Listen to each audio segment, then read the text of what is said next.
कहाँ है बहन जी? क्या बोल रही है बहन जी? किसने रोका बहन जी को बोलने से? पहले से ज्यादा पैसा उसके पास, पहले से ज्यादा फ्री है वो बोलने के लिए। उस पर किसने लगाम लगा रखी है? आप कथा कहानियां छोड़ो। जितनी मनुवादी वर्णवादी कथा कहानियां हैं, ये हिंदुओं के ग्रंथ नहीं है, ये वर्णवादियों के ग्रंथ हैं। इनको जूते मारो। आपके बैठे हो स्पीकर हॉल में, स्पीकर क्या बदमाशी करा देश के अंदर, सभापति क्या बदमाशी करें देश के अंदर, बोलने नहीं देते। जब प्राइम मिनिस्टर बोलता है, बीजेपी वाले बोलते हैं तो उसकी शकल कैसी होती है स्पीकर की, और जब ओपोजिशन का लीडर बोलता है, दूसरे लोग बोलते हैं उसकी शकल कैसी होती है। शकल से पता चलता है कि शकल में चोर छुपा हुआ है। सबसे पहले सरेआम कहना शुरू करो, सुप्रीम कोर्ट में वर्णवाद मनुवाद नहीं चलने देंगे। सुप्रीम कोर्ट में एक जातियों के वकील जज आजकल कौन है? खुल के इसलिए बोलना पड़ रहा, हम जाति के खिलाफ नहीं है, हम मानसिकता के खिलाफ है। और एक भाषा का यूज आप करना बंद कर दो। कोई सवर्ण नहीं, कोई सोने का आदमी नहीं।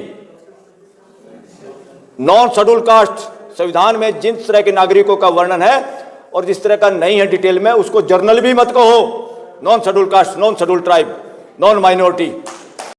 पार्टियों के बंधुआ मजदूर जिनको आप अपना मानते हो, ये एससी समाज का, ये एसटी समाज का, ये फलाने समाज का है, सारे के सारे मदारी के बंदर हैं पार्लियामेंट के अंदर।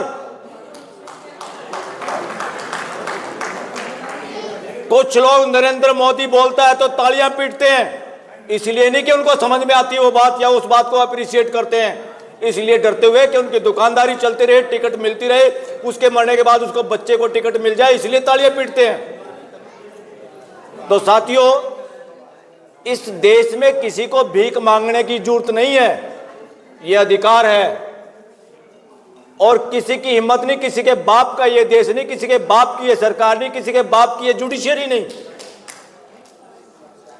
लोकतंत्र में और सबसे ज्यादा गुंडागर्दी अगर चल रही है तो देश की सुप्रीम कोर्ट और हाई कोर्टों में चल रही है, उसके लिए ध्यान देने की जरूरत है। वहां उठो। ये सत्ता वत्ता से कुछ नहीं होने वाला। तुम पार्लियामेंट में कानून बनाते हो, वहां बैठ के मनुवादी वर्णवादी जज उसको तुम्हारे बनाए हुए कानून को लात मार देते हैं।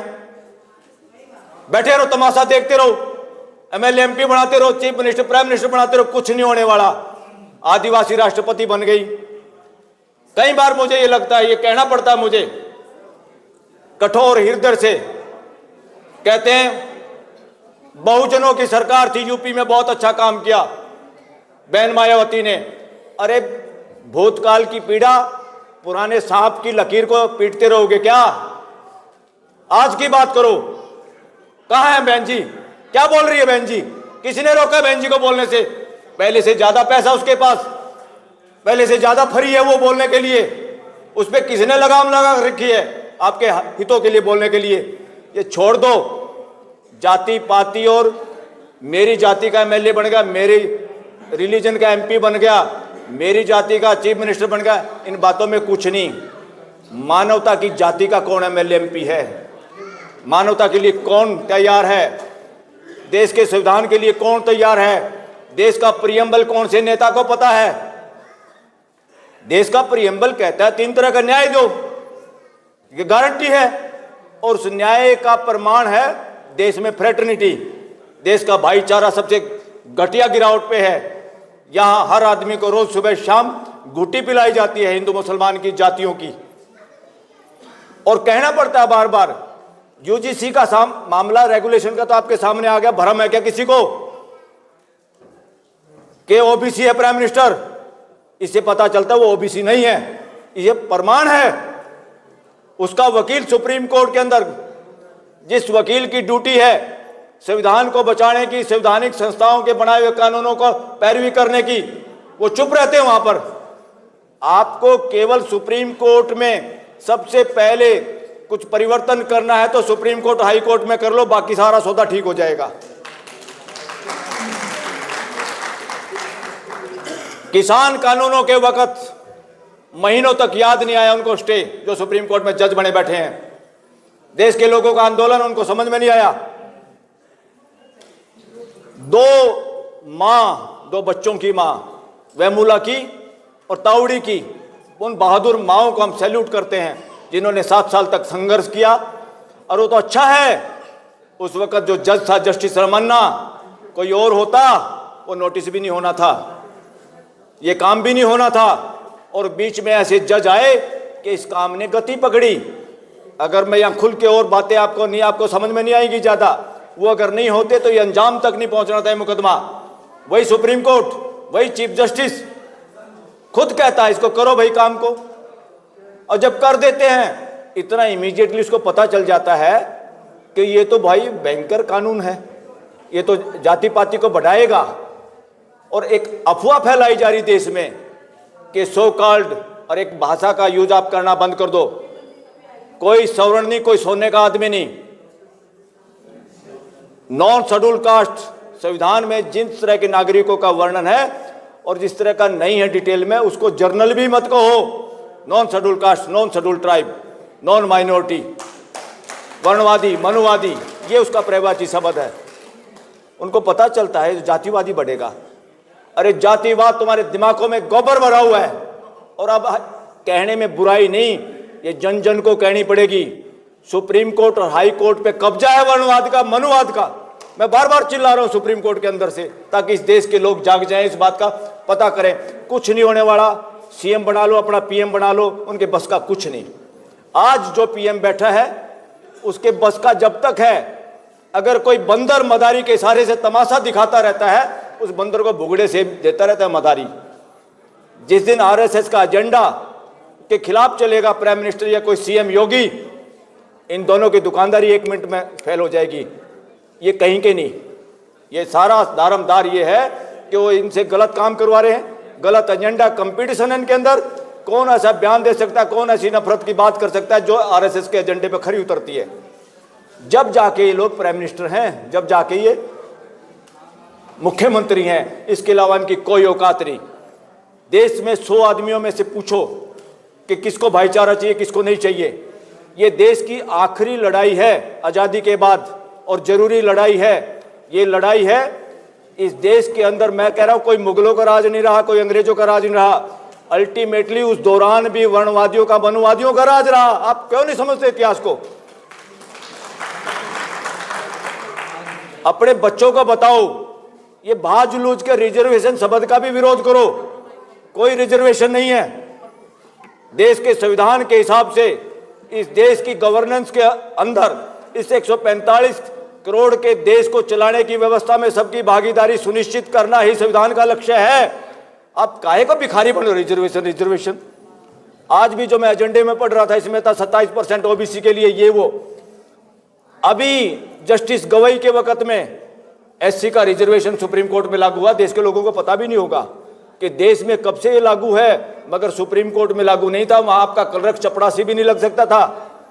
वो जस्टिस गवई ने जब वो रिजोल्यूशन पास करके नोटिफिकेशन जारी किया, तो जस्टिस गवई और सारे जजों को मैंने ओपन लेटर लिखा, ये गड़बड़ नहीं चलेगी, सबको शामिल करो, ओबीसी को भी शामिल करो। जस्टिस गवई ने इसमें और अच्छा एक काम किया। मैं इसलिए प्रशंसा करता हूं उनकी। कई बातों में मैं उनकी बुराई करता हूं कि अपने भतीजे को जज बनाने के चक्कर में, अपने सीनियर के किसी को जज बनाने के चक्कर में उस आदमी ने वो काम नहीं कर पाया जो वो कर सकता था। तो इसलिए ओबीसी की रिजर्वेशन, एक्स सर्विसमैन की, विकलांग की, दिव्यांग की रिजर्वेशन का नोटिफिकेशन, वो एससी, खाली एससी वाला नोटिफिकेशन फाड़ दिया गया। इकट्ठा नोटिफिकेशन निकला जब ओबीसी के भाइयों को अब रिजर्वेशन सुप्रीम कोर्ट में लागू हुई है। तो उस मुकाम पे मैं तो कोई जज नहीं, एक छोटा सा वकील सुप्रीम कोर्ट में हूं। जहां आदमी रहता है उसको पता खरपतवार कहाँ है, अगर उसका उखाड़ने का मन हो तो हमने इमीडिएट वो कार्रवाई की, तो एक ऐसा काम हो गया जो शायद फिर सालों तक लटक जाता। तो इसीलिए सुप्रीम कोर्ट सबसे पहले सरेआम कहना शुरू करो, सुप्रीम कोर्ट में वर्णवाद मनुवाद नहीं चलने देंगे। सुप्रीम कोर्ट में एक जातियों के वकील, जज आजकल कौन है? खुल के इसलिए बोलना पड़ रहा, हम जाति के खिलाफ नहीं है, हम मानसिकता के खिलाफ है। और मानसिकता में सबसे ज्यादा क्यों अंग्रेजों को कहना पड़ा भाई कि ब्राह्मणों को जज मत बनाओ, इनके अंदर न्याय का चरित्र नहीं है? वो इसलिए नहीं है, एक खुरापात है कि समाज में हम ही सबसे सर्वश्रेष्ठ हैं, और सर्वश्रेष्ठ रहने के लिए कुछ भी षड्यंत्र करने पड़े देश में, वो लोग करने की मानसिकता रखते हैं। आरएसएस कोई हिंदू राष्ट्र का संगठन नहीं है, आरएसएस ब्राह्मणवादी संगठन है। मनुवाद वर्णवाद का स्थापना और उसको स्ट्रॉन्ग करना चाहता है। हिंदू विंदू का कुछ नहीं, वो ब्राह्मणों का संगठन है, ब्राह्मणों के लिए है, ब्राह्मणों द्वारा संचालित है। वो कोई हिंदुओं के ठेकेदार नहीं, हिंदू तो यहां बैठे हैं। इसलिए हमारे समाजों के बच्चों को गुमराह करके किसी को बजरंग दल, किसी को फलाना दल, फलाना दल, अपने अपने बच्चों को समझाओ कि बजरंग दल का अध्यक्ष बनने से महान नहीं बनते, एक अच्छा इंसान बनने से महान बनते हैं। अपने बच्चों को समझाओ। उत्तराखंड में क्या हुआ, वो उसमें सारे लोग, कई लोग आपके हैं, बहुजन समाज के लोग जो बजरंग दल का झंडा ठाए फिरे थे। हमारे यहाँ तो हमारे बुजुर्ग ये कहते हैं, भाई हमें तो ये समझ में नहीं आया, ये चरित्र भी समझ में नहीं आया। ना हमारे बाप दादाओं ने कहा कोई पूंछ वाला बच्चा हुआ था घर में, ना हमारे सामने हुआ है, ना हमें उम्मीद है कोई फ्यूचर में होगा। ये कथा कहानियां छोड़ो, जितनी मनुवादी वर्णवादी कथा कहानियां हैं, ये हिंदुओं के ग्रंथ नहीं है, ये वर्णवादियों के ग्रंथ हैं। इनको जूते मारो। जिसको देख रहे हैं वही अपना उसमें वो नतमस्तक हो रहा है। मैं देख रहा हूं यहाँ पर एक मंदिर है इसी कनॉट प्लेस के अंदर, पढ़े लिखे नौजवान मंगलवार के दिन इतनी लंबी लाइनें लगा रहे हैं। आस्था के नाम पे आप देश के युवाओं को दास नहीं बना सकते। आप संविधान के खिलाफ काम कर रहे हो, आप साइंटिफिक टेम्पर के खिलाफ काम कर रहे हो। इन चीजों पे बोलना पड़ेगा। ये जो देश के लोगों को डराने की कोशिश कर रहे हैं कि मेरी भावना ठेस पहुंच गई, भावनाओं को जूते मारने हैं, भावनाओं का ठेका नहीं लेना।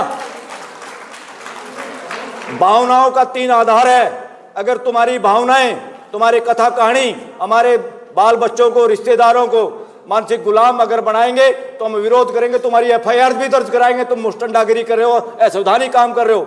दूसरा, मोरालिटी, पब्लिक मोरालिटी। आप सूरज को कहोगे कि पश्चिम से निकलता, ये नहीं चलेगा। जैसे बाइबल के लोगों ने गलीलियो को फांसी चढ़ा दिया होता, तो उसका विरोध कर सकते हो आप। और एक जो आदमी कथा कर रहा है, अगर वो झूठ बोल रहा है, आपके प्रश्नों का उत्तर नहीं दे रहा, उसको दफा करने का, उसको बंद करने का, उस बकवास को करने की जिम्मेदारी आप लोगों की, समाज की है। और साथियों, जनगणना के खिलाफ अगर कोई भी शरारत करे, कोर्ट करे, ये मत घर में बैठ जा करो हाथ पे हाथ रख के कि अब तो कोर्ट ने कर दिया। नो, कोर्ट बहुत बड़ी बदमाशी कर सकती है। देश की सबसे बड़ी कोर्ट जनता है। ये 3 लोगों में से एक है। 2 को व्यवस्था दी, भाई तू कानून बना दे घर के लिए। दूसरे को कहा तू इनको एग्जीक्यूट कर दे, लागू कर दे कानून को। तीसरे को हमने 10 फुट के टावर पे बिठा दिया। आप देखते हो जजों को, जज कोर्ट में ऊपर बैठे होते हैं, उनको हमने 10 फुट ऊपर बिठा दिया कि तुम दोनों को देखते रहो, कोई चोरी ना करे, मक्कारी ना करे, बदमाशी ना करे। और नीचे वालों ने क्या बदमाशी करी, आफ्टर रिटायरमेंट की रिश्वत डंडे में पकड़ा दी उसको 10 फुट ऊपर ले जाके। तो after retirement appointment of high court and supreme court जज is the biggest corruption in India. ये करप्शन का अड्डा है और आपको विरोध करना है। हाई कोर्ट और सुप्रीम कोर्ट में एक मास्टर ऑफ रोस्टर है। ये क्या होता मास्टर? ऐसा कोई मास्टर नहीं चाहिए इस देश के अंदर। मास्टर ऑफ रोस्टर भ्रष्टाचार का अड्डा है, वो भी आपको समझना होगा, उसके खिलाफ बोलना होगा। अब तैयारी कर लो। हमारे जैसे लोग जब भी आप लोगों का सहयोग मांगे, आप लोगों को हाई कोर्ट और सुप्रीम कोर्ट आना पड़ सकता। आओगे कि नहीं आओगे? यस, डरने की जरूरत नहीं है। जब आगे हम रहेंगे तो किसी को डरने की जरूरत नहीं है। तो बाकी 1-2 मुद्दे पे, यस, जो पैसा देश का पैसा है वो कहीं भी लगा हो, उसमें देश की भागीदारी है, उसमें आरक्षण नहीं, उसमें प्रतिनिधित्व, रिप्रेजेंटेशन जरूरी है। इसलिए ये कोई ऐसी सारी बातें हैं जो संविधान सम्मत हैं, संविधान के खिलाफ काम हो रहा है। आपके बैठे हो स्पीकर हॉल में, स्पीकर क्या बदमाशी करा देश के अंदर, सभापति क्या बदमाशी कर रहे हैं देश के अंदर, बोलने नहीं देते। जब प्राइम मिनिस्टर बोलता है, बीजेपी वाले बोलते हो तो उसकी शक्ल कैसी होती है स्पीकर की, और जब ओपोजिशन का लीडर बोलता है, दूसरे लोग बोलते हैं उसकी शक्ल कैसी होती है। शक्ल से पता चलता है कि शक्ल में चोर छुपा हुआ है, चोर बैठे हुए स्पीकर के रूप में। देश समझ नहीं रहा क्या? और ये काम सुप्रीम कोर्ट को करना चाहिए था। सुप्रीम कोर्ट उस काम को कर रही है जो कहीं ना कहीं सरकार से निर्देशित है। सुप्रीम कोर्ट उन कामों को कर रही है जिसका इंटरेस्ट सरकार इंटरेस्ट लेती है, वो शक्ल देख लेती है, सॉलिसिटर जनरल का, अटॉर्नी जनरल का, ये क्या चाहते हैं। तो पहले दिन स्टे करना और अफवाह फैलाना कि सो कॉल्ड सवर्णों को पहले ही बिना दोष साबित किए दोषी बना रहे हैं। अरे कौन बना रहा है भाई? तुम्हारी बदमाशी को दोषी बना रहे हैं। तुमने हक मारा है लोगों का। यूनिवर्सिटियों में गुंडागर्दी चल रही है, नॉट फाउंड सुटेबल लिखा जा रहा है, सरेआम गुंडागर्दी चल रही है। साथियों, जो बेईमान होता है या जो संख्या में कम होता है वो षड्यंत्र के सहारे आपको बड़ा दिखाई देता। बड़े नहीं है, डरपोक है। खड़े तो हो जाओ, खड़े होने की हिम्मत करो। Thank you very much.